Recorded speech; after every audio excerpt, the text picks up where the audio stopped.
the over expenditure of a government appropriation could be considered to be material by the users।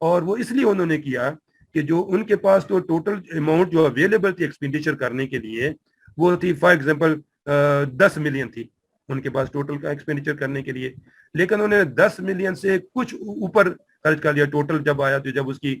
اب وہ چاہ رہے ہیں کہ یہ تو جب آڈٹ آئے گا تو وہ تو ان کو دیکھ لے گا تو وہ کہے گا, پوچھے گا ہم سے کہ آپ کے پاس تو پیسے ہی نہیں تھے, آپ کے پاس تو ٹوٹل 10 ملین تھی, آپ نے یہ 1 لاکھ یا 2 لاکھ ٹوٹل ایکسپینڈیچر چھوٹے چھوٹے کر کے جو آپ نے کر لیے یہ کہاں سے آپ نے ایکسپینڈیچر کر لیے. تو وہ ان واچرز کو چھپا دیتے ہیں, کنسیل کر لیتے ہیں.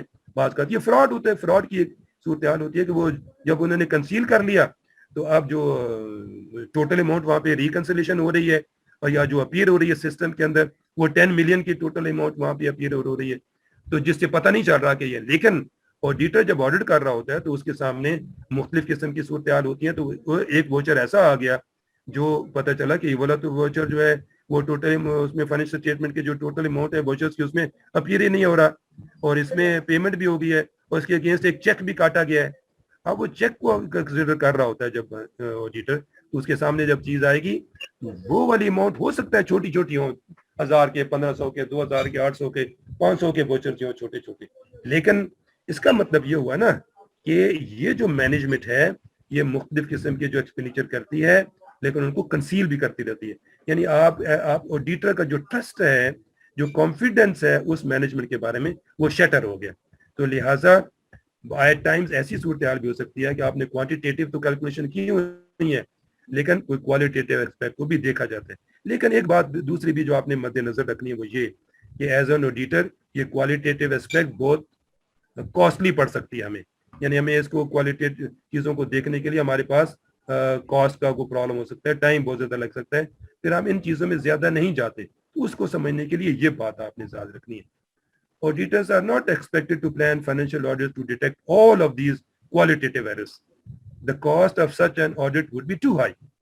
Auditors normally ignore the qualitative aspect of errors when planning their audits. However, when reporting on the results of the audit work, they take into account the qualitative aspects of the errors that they have found when assessing whether the financial statements taken as a whole are presented fair.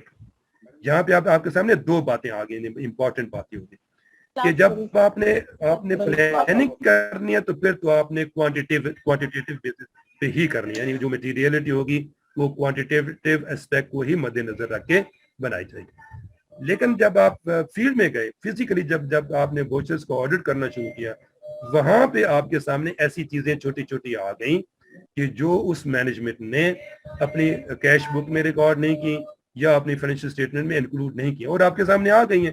تو وہ ہو سکتا ہے چھوٹی ہوں, آپ نے find out کر لی ہیں, کسی بھی کوئی بھی یوز آپ نے طریقہ استعمال کیا اور وہ آپ کے سامنے آ گئی. کوئی بندہ دوسرا بھی آپ کو بتا سکتا ہے کہ فلاں چیزیں جو ہے یہ مسنگ ہے اس فائنینشل اسٹیٹمنٹ میں سے. تو وہ چیزیں جب آپ نکالتے ہیں, جب آپ اس کی انویسٹیگیشن کرتے ہیں تو ان انویسٹیگیشن کے رزلٹ کے طور پر کچھ چیزیں آپ کے سامنے آ جائیں گی. جب آپ آ جائیں گی وہ چیزیں تو آپ جب رپورٹنگ کر رہے ہوں گے تو وہ اس کوالٹیٹیو اسپیکٹ کی جو چیزیں آپ کے سامنے آئی ہیں وہ آپ اس کو رپورٹ میں شامل کر لیں گے اور بتائیں گے کہ یہ والی صورتحال ہوئی ہے. ہم نے تو چونکہ کوانٹیٹیو اسپیکٹ کو میٹیریلٹی کے طور پر رکھا تھا, لیکن یہاں پہ ہمارے سامنے یہ بھی ہوا ہے کہ کچھ کوالٹیٹیو چیزیں ایسی ہمارے سامنے آ گئی ہیں جس کو مد نظر ضرور رکھنا چاہیے. تو پھر آپ رپورٹنگ میں اس کو بتا دیتے ہیں. چونکہ اگر ہمارے پاس ٹائم بھی نہیں ہوتا اور اس کی کاسٹ ہائی ہو سکتی ہے, مختلف قسم کے معاملات ہو سکتے ہیں جس کو پہ مد نظر رکھنا پڑتا ہے, تو لہٰذا آڈیٹر جب پلان کرتا ہے تو وہ کوانٹیٹیو اسپیکٹ کو ہی پلان کرتا ہے, کوالٹیٹیو اسپیکٹ کو یا کوالٹیٹیو ایررز کو مد نظر نہیں رکھتا, کیونکہ اس کے بہت سارے معاملے کیونکہ ابھی اس کے سامنے ہے نہیں. وہ چیزیں تو جو تب نظر آتی ہیں جب فزیکلی آپ آڈٹ کر رہے ہوتے ہیں, لیکن ہم تو ابھی آفس میں بیٹھے ہوئے ہیں اور پلاننگ کر رہے ہیں اس کا آڈٹ کی. تو لہٰذا at the time of planning صرف اور صرف کوانٹیٹیو ایررز کو ہی مد نظر رکھا جاتا ہے. اس کی جو کوانٹیٹیو اماؤنٹ آئی ہمارے پاس جو پرسنٹیج کے والے سے اسی کو مد نظر. آگے چلتے ہیں جی. To establish an appropriate materiality amount is a matter for the auditor's professional judgment. It is normally not appropriate to use the same materiality amount for the audit of different entities. Materiality should be calculated separately for each audit based on the knowledge of the entity and an understanding of the circumstances. The auditor believes that the monetary amount determined by the above process appears unreasonable. Additional relevant factors should be considered and the materiality amount revised accordingly.